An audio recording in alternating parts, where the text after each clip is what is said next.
Think about it. Think about it.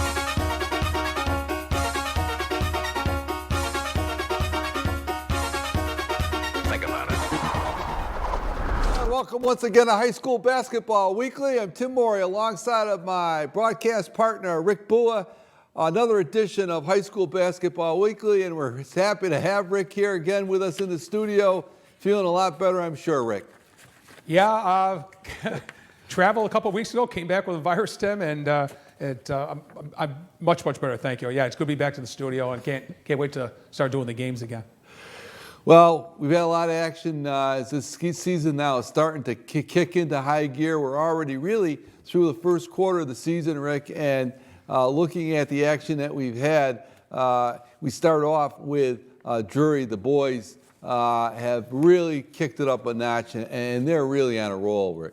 Yeah, the boys, I would say right now, it would be very hard for anybody in Central Berkshire, especially in the Wacona regional area, to debate that the Warrior boys are not the hottest team in Berkshire County. I would say it's either them or certainly the Drury Blue Devils. Coach Rissette's team, they won their first game in the Tip-Off Classic against Palmer, lost their second game to Monument Mountain. That's a good Monument team, don't forget that. But they've been on a roll, and they've been winning by some pretty large margins, and they've been playing on the road. Only Lennox was their home game, and took down a very tough Frontier team a week and a half ago. And then last night, traveled to Greenfield and knocked off the Green Wave by a score of 83-50. And again in that game, talk about some balanced scoring. And Coach Rissette's got to be so happy with these results. For so many years, Tim, of recent years at least, when Scotty McGuire was playing with Reese Rissette, you're going to get, your 20-something out of almost each of them. But then they were looking for that third and fourth score. This year, he can get that score. So it might be a different guy every time. But last night, again, senior Benny Moulton led the way with 24. He's averaging 20.2 points a game. And then Tim Brazo and Louis Gelati each scored 15 and each had 12 rebounds. And then adding that, senior Zach Davenant added 13. So there you go. I mean, when you got two kids averaging 20-some-odd points a game, that's not too shabby. And sometimes it doesn't last for long, but that's a great 1-2 punch. They got more than a 1-2 punch, and they're getting some points off the bench. They're getting points from Logan Davis. They're getting it from Amat David. They're getting them from Anthony Pettengill, Sam Mormon, Nick Sacco. You go right down the line. Coach Rissette's getting balanced scoring from his starters and getting a lot of help off the bench. I couldn't agree with you more, Rick. And you look at it at the high school level. They might not end the season or go the whole season averaging better than 20 points a game, but both Ben Moulton and Louis Gelati, they're for real, and they're going to score points. And when you have two people scoring like that at the high school level, it presents just such a difficult defensive matchup for most high school teams. And then you add on top of that the inside presence of a young man like Tim Brazo. Now you've got the complete package. If you concentrate on the perimeter against Moulton and Gelati, Brazo's gonna have free reign underneath the basket, and he's averaging double figures himself. And so this team right now on the offensive end is certainly a formidable squad. And then you combine that fact with the fact that they're so good defensively that Coach Rissette's teams play so hard in the defensive end. They're going to be a tough out all year long. Yeah, and they're going to stay right at the very top of their league. I really believe that. Pioneer Valley is still 3-0, a couple games behind, for games played at least. But they're in a real good league. I think Drury's going to be at the top of that league pretty much all season long. And I think they're going to be at the top of Division 5. So we'll see. Like you said, we're getting right around that 1 quarter mark. Some of the teams have got a lot of games to make up because of a lot of postponements. Not so much the teams we cover around here in Northern Berkshire. They've been a little bit more lucky. Yeah, Springfield schools have announced a couple-week hiatus due to the pandemic. They're taking a pause, so to speak, in their schedule, as well as some of the teams in Hampshire, in the Hampshire County area. So it'll be interesting how that affects the overall schedule of play. Looking down the list of teams that have lost games due to the postponement, you look at teams like Pittsfield, who are scheduled to play Pope Francis. That was postponed, so they lost a game there. Hoosick Valley has lost a game to Renaissance, another Springfield school. That was postponed. And the question, I talked to Coach Robinson briefly about that, and he said it's uncertain whether they're going to make those games up. They want to make the games up, that's for sure, Rick, but it's just an unknown at this point. So hopefully it won't have too much of an impact on the season.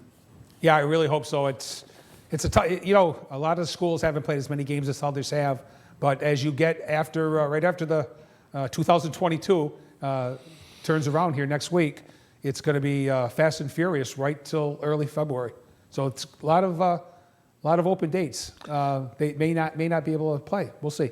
That's for sure.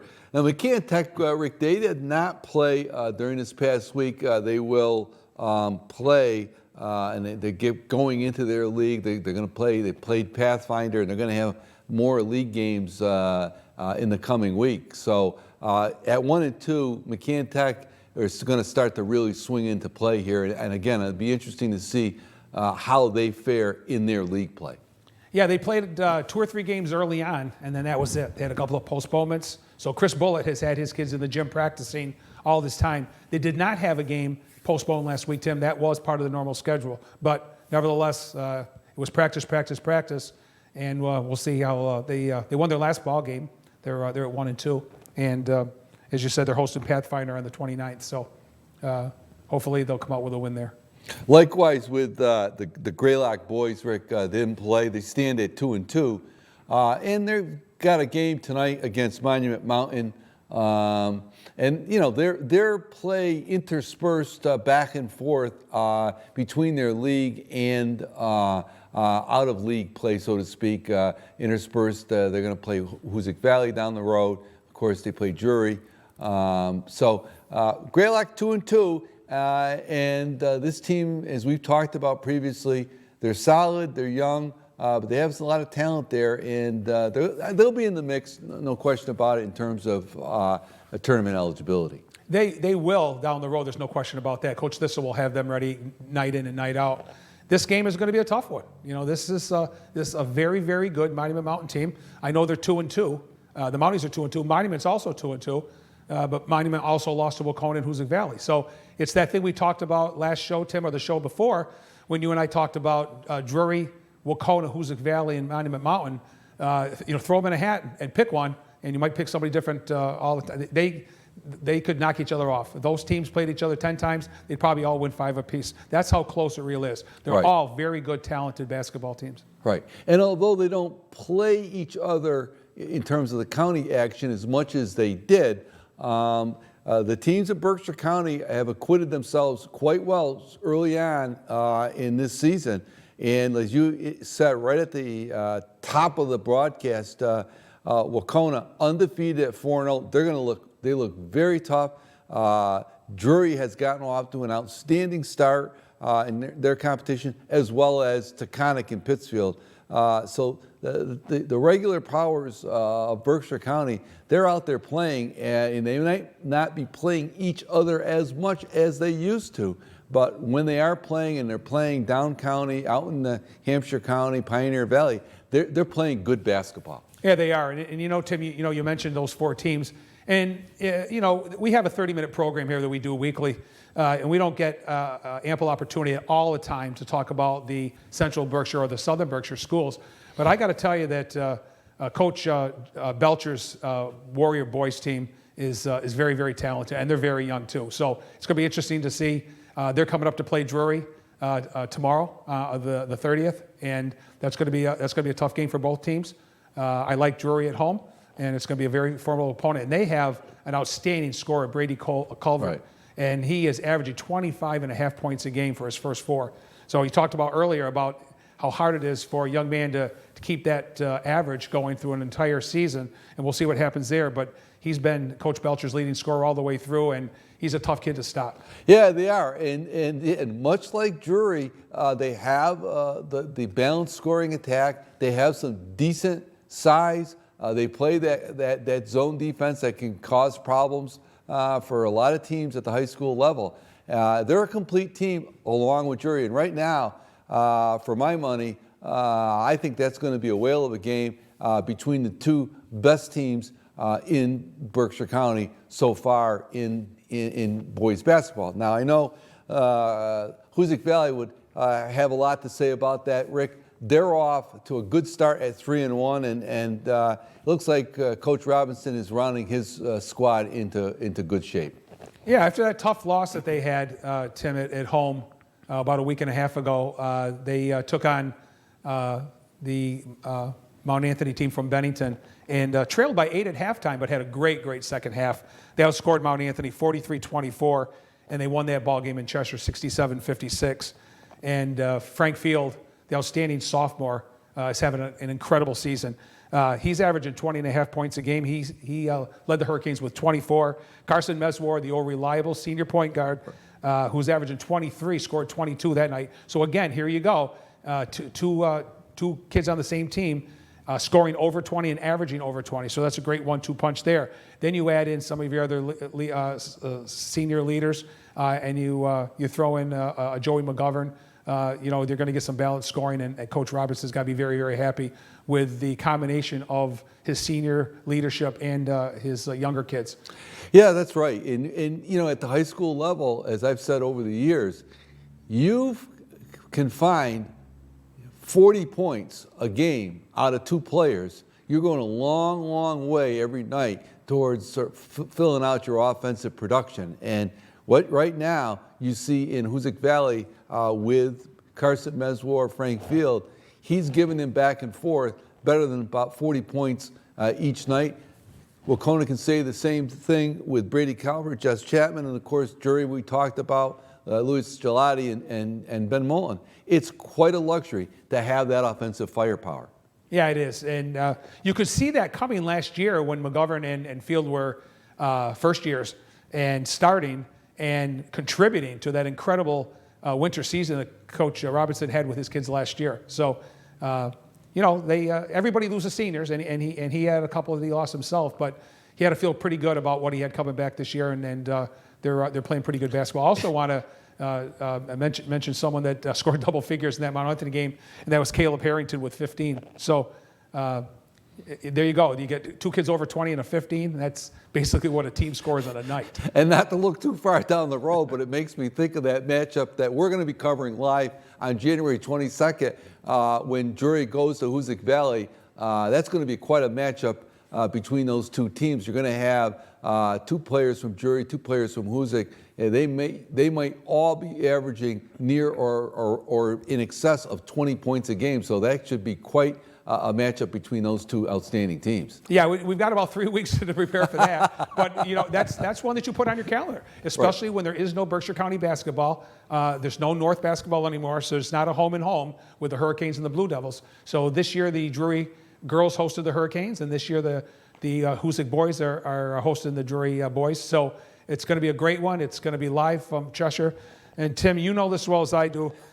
It's a common phrase that you hear all the time about throwing the records out. The records are going to be very good. They could almost be the same come that period of time on their schedules. But I can tell you that I've seen Drury go into Hoosick as big underdogs and give them a battle. I've also seen times when Drury went in heavily favored and either didn't win the game or snuck one out. So right, it's going to be a battle down in Cheshire. It always is. It absolutely is. And that leads us to our boys player of the week this week from Hoosick Valley. You talked about him just recently here, Rick. It's Frank Field, the outstanding sophomore for the Hurricanes.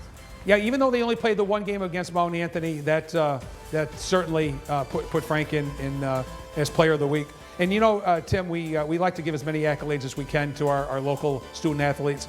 And there were again, it's our fourth or our third game, fourth game, whatever it is, show this year, and we've had it's our third. I'm sorry, and We've had 6 different kids, 3 different boys, 3 different girls, and these kids have been consistent. So when we gave it to Avery McGrath, that doesn't mean Avery McGrath didn't deserve it the following week. Or Right. You go on and on and on. And Izzy Lacasse and these kids, it isn't just one and out. These kids are scorers, contributors, rebounders, passers, leaders on their team, and very worthy of the honor of High School Basketball Weekly Player of the Week. They certainly are. Switching over on the girls' side, Rick, just talk about a team that I'm extremely interested in that's gotten off to a great start after losing their opener. The Wahconah Warriors, they now stand at 5-1. They've won 5 straight after losing a very close game to Hoosick Valley in their opener this year. Yeah, they lost to the Hurricanes in Cheshire. I believe that was their only loss, and they've racked off 5 in a row. And does the name Gabbaroni ring a bell? And it may not be Maria, but it's Olivia, her sister, and she's taken over the leadership and taken over the scoring down there for Coach Liz Kay's team, and they're on a real roll. They're the hottest girls team right now for sure, and they went undefeated last year in that crazy different type of season. Knocking off Hoosick Valley 4 separate times last year, giving the Hurricanes their 4 losses. And we said on our first show, I'm sure that Coach Holly McGovern had her kids ready, saying, "Hey, who did we lose to last year, girls? And how many times was it? So let's take care of business and let's do it right away this year." And they did, and they won that close game, the 4-point margin in Cheshire. But Wahconah is doing great. Gambaroni led the way against South Hadley, their latest win, 63-28, a thrashing of South Hadley. Usually a very, very good girls basketball program. That tells you how good the Wahconah Warriors are. Grace Wigington chipped in with 18. They've been the top 2 scorers down there for Wahconah all season. Right. Well, the Lady Hornets from McCann Tech had a game postponed again. They were scheduled to play Pope Francis out of Springfield. That was postponed out of consideration for the pandemic. Their next game is at Cy Tech on January 3rd. It's questionable whether they're going to get that in. I don't know whether that game will be postponed since that's a Springfield school, so we'll have to watch that. They stand at 1-2, but they've had a kind of a rocky start to the season in terms of getting games played. So hopefully they'll get their schedule squared away and they'll be going more regularly, playing more regularly than they have at the beginning of the year. Likewise, Greylock had one game. They lost to Agawam, but that was a really good game. Yeah, 6-point margin to 43-37. The Greylock team was tied 26-26 after a great third quarter to tie the game, and then got outscored in the fourth quarter by a much bigger Agawam team. So they're going to be okay. Same 2 scores, though, for Coach Jacoby. Right. Charlotte Cootie with 17, and Abby Scalaba with 8. So those 2 girls have been very, very consistent so far. And I think Greylock, again, will be okay in their league as time goes on. And I agree with you on it, Rick. And we talked just a little bit before we came on the air. Although we bemoan the fact that with the realignments, we don't see as much play between the teams in Berkshire County. The leagues are set up pretty well, giving the teams in each league a lot of good competition where they're going to compete, and that's a good thing. And you look at the Greylock schedule and their league, they stand at 1-2 now, but they're going to be jumping into league play. And I look at that schedule, and I am quite confident that Coach John Jacoby's squad will compete night in and night out and do well in their league. I think they will. I know they will. Will they be above 500? Time will tell. Will they be a 500 team or just under? Time will tell. But you need to play the games. Practice is good, but there's nothing like live competition. And it's the same thing with Coach Kathy Budai's McCann team, Tim, same as the boys. They've been waiting to play, and hopefully some of these Springfield schools, they'll be able to play very, very shortly. Same thing with Coach Jacoby's team. I'm sure he's just chomping at the bit, and he might see something at practice that he likes and can't wait to get out there on the floor and have the girls take it to their opponent. And Rick, we will finish up on the girls' side talking about Hoosick Valley and Drury. Now, Drury and Hoosick Valley went into the game each with a record of 3-1. Of course, we covered that game live right here on Northern Berkshire Community Television. Drury had played and they won a rematch with Monument Mountain 56-42 in that game, setting up the game with Hoosick Valley. And that was a fine effort by the Lady Blue Devils. Yeah, the Blue Devils and the Monument Mountain Spartans have matched up pretty well in the old Berkshire County South over the last few years. And I expected a couple of good ball games, and Drury came away with not just the win down in Great Barrington, but they also won the rematch, as you said, Tim, 56-42. Kayla McGrath, no surprise, led the way for the Lady Devils with 26. Alyssa Russell had 14. And then, Tim, I'll let you talk a little bit about the game you and John Bird just did live up there, where it was a different type of game. Right. It was a half-court game, and actually the team that won was the better team that night. That was Hoosick Valley.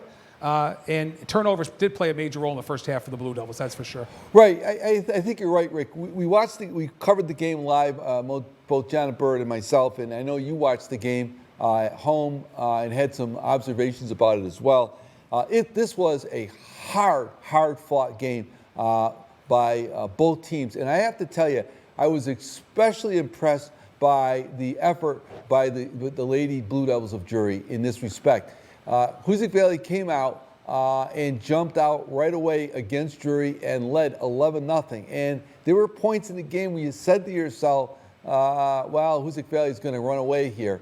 Drury never quit. They could never, Hoosick Valley just could not get away from Drury the whole night. Now, at one point, the lead would go to 12, it would go back to 8. So it stayed consistent. Other than that first run to open the game, Drury played with Hoosick Valley consistently throughout this ball game. And I was especially impressed by the fact that Drury would not go away. And in that fourth quarter, Drury had cut the lead down to 9 and with the ball, and they had some opportunities offensively and missed some good offensive opportunities that could have cut that lead even further. And who knows what would have happened. Hoosick Valley got into a little bit of foul trouble in the game, but I was especially impressed with the effort by the Blue Devils. I don't know how you felt about that. Yeah, I certainly did, Tim. And I haven't spoken to Coach Downey in a couple of weeks, but I'm guessing that he's very, very happy and pleased with the effort from his girls because they brought their defensive effort, that's for sure. The shooting percentage wasn't there. They look at times in the first quarter when they were really looking to score, when the Hurricanes had taken that 11-0 lead, they were still looking for that extra pass. And the more passing, the more chance of turnover, and that's what happened.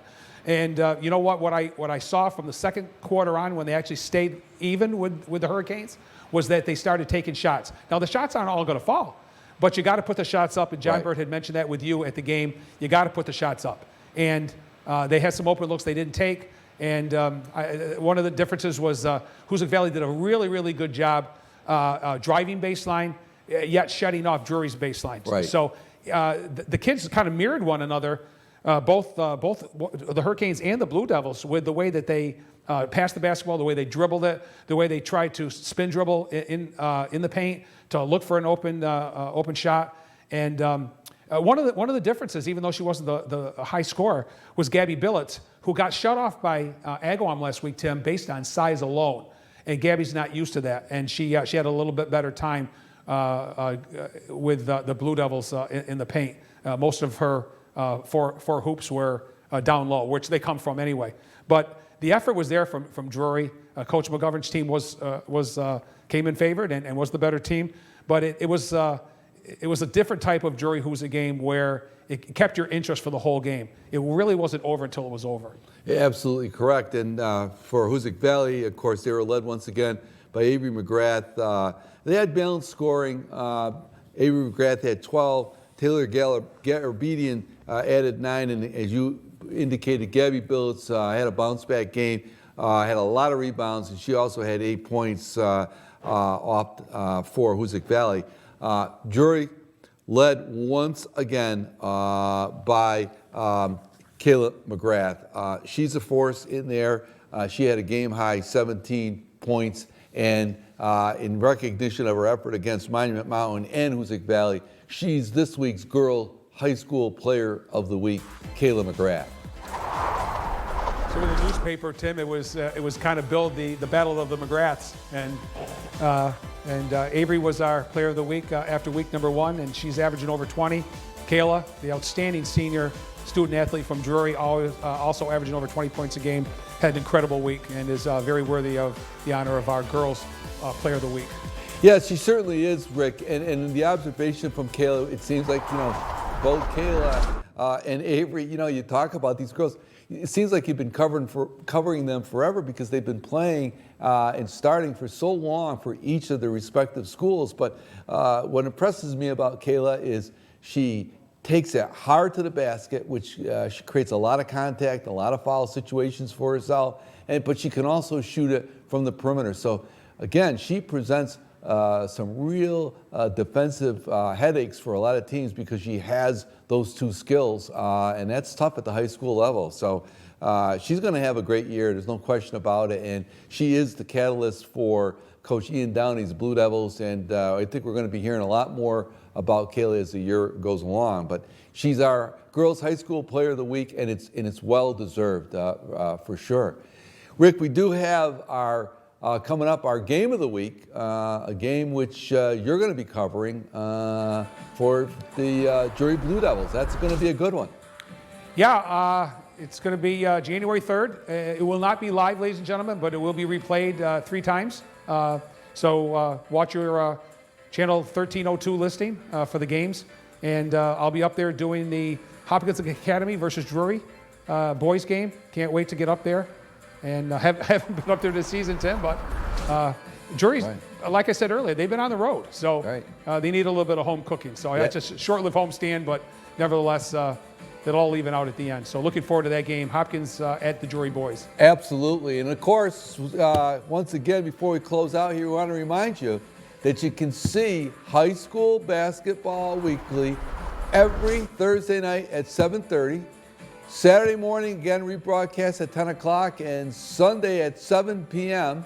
With yours truly and Rick Bua, giving you all the updates and the highlights of the past week of high school basketball action. And that's going to do it for this week's show, Rick, here on High School Basketball Weekly. We want to thank you for joining us once again, everybody, ladies and gentlemen, and we look forward to seeing you again on High School Basketball Weekly.